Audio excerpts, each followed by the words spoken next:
fair to say that we are closer than we have ever been, and President Trump deserves credit for that? At this point, I don't think we know enough. Remember that last week, President Trump said he was giving Putin 10 days to show that Russia was going to move in a serious way to end the war. That's Friday, this coming Friday. Thus far, we've not seen any indication that the Russians are taking real steps to end the war. The fighting continues. Russian attacks continue. What would be a real step short of a ceasefire that you would say that's reason to be optimistic? The ceasefire is the main thing. I mean, ending the fighting now would be a big step indicating a change of position in Moscow.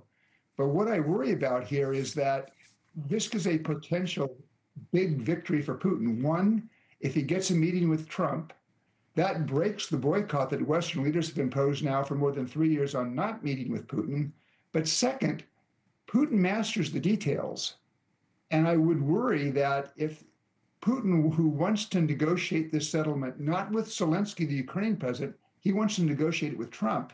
If they have that meeting and Putin plays Trump, spins him, and then you have a U.S.-Russia agreement that's imposed on the Ukrainians, you know, that could be an agreement that goes nowhere. Yeah, I understand that there's a concern. There's always reasons to be worried. I think there's also reasons to be fair. To you, Congressman Bera, Donald Trump has said forcefully now that there will be sanctions on Russia that were unthinkable during the Biden administration. Joe Biden had the opportunity to cripple Russia's energy economy. He decided not to, largely because of U.S. domestic political concerns.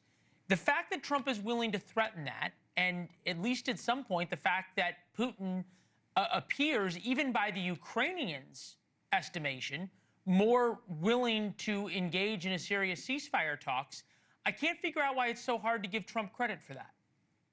So again, I'm a Democrat. I'm open to finding a peaceful path forward to a ceasefire, ending this conflict. I agree with the ambassador. I would be very cautious about trusting Vladimir Putin. You know, he's shown no inclination to ending this conflict. I would also be very cautious. What President Trump is talking about is these secondary sanctions on countries that we are actually trying to bring closer to us, like India. You know, going to a 50% tariff on India, that's not playing well. When I talk to the Indians and, you know... I would imagine not. I guess we're in this situation. I can't figure out how or what you want Trump to do to get a win. I mean, he's threatening to cripple Russia, and well, no, that's too dangerous. He's threatening to talk to Vladimir Putin. Oh no, that's too dangerous. What could he possibly do? That's not actually what I said. Is I'm fine with the talks. I actually would like to see a negotiated ceasefire. I think the Indians could play a constructive role because of their lines of communication with Russia. They have a much deeper, longer relationship. They do want to be bigger players here. Again, I would approach it very differently.